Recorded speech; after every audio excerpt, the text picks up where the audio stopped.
Okay, that took about 5 minutes right there. I'm David Loutzenheiser. I'm a transportation planner with the Metropolitan Area Planning Council in Boston.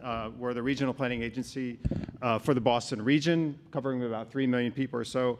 I'm going to talk about, I've been a transportation planner there since 2008, and we started, when I arrived, one of the goals was to start realizing we had no data on infrastructure for cycling, walking, and sort of a mapping effort in that regard. So this is a map from 2002 that showed a map that advocates put together, which is a nice map. It is great, but that's all we had pretty much. And so working with our data team and working with our GIS team, we come up with a trail database.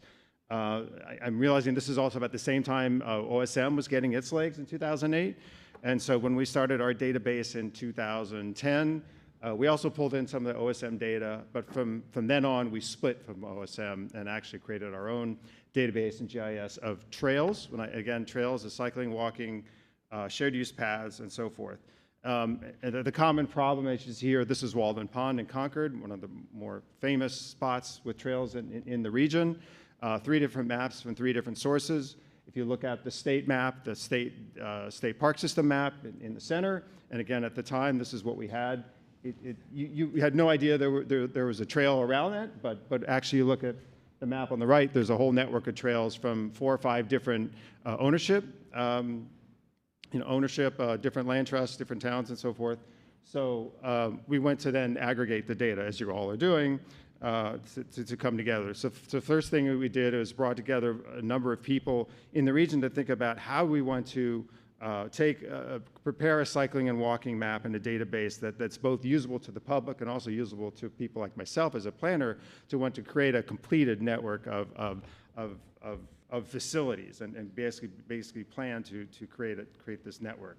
For example, the bike lanes out here on this street were not there 10 or 15 years ago, and that's been developed since then. So we came up with a color scheme, generally shared use paths, that's rail trails and shared paths. With the green, we came up with bike lanes in blue, the darker blue being protected bike lanes, protected from traffic, the light blue being up in the upper left, which would be bike lanes that are not protected from traffic.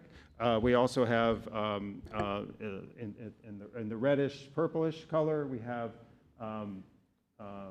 single track trails on the bottom right.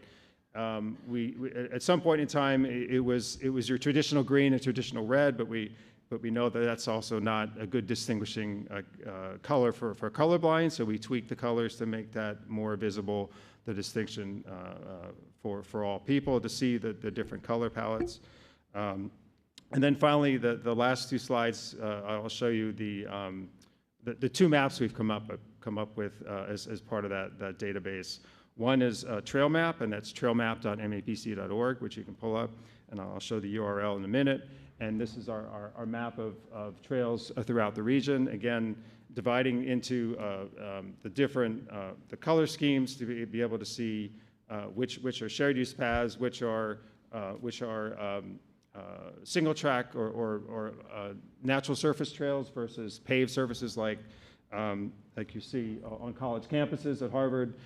Those are paved surface trails, obviously, and natural surface. So you have some distinction between accessible or not accessible to some degree. And finally, this is our regional greenway map, which sort of harkens back to the 2002 map showing sort of the high-level trail networks in the region. The URLs are down here. Again, trailmap.mapc.org is mobile friendly as long as you hit the right buttons. Anyway, thank you.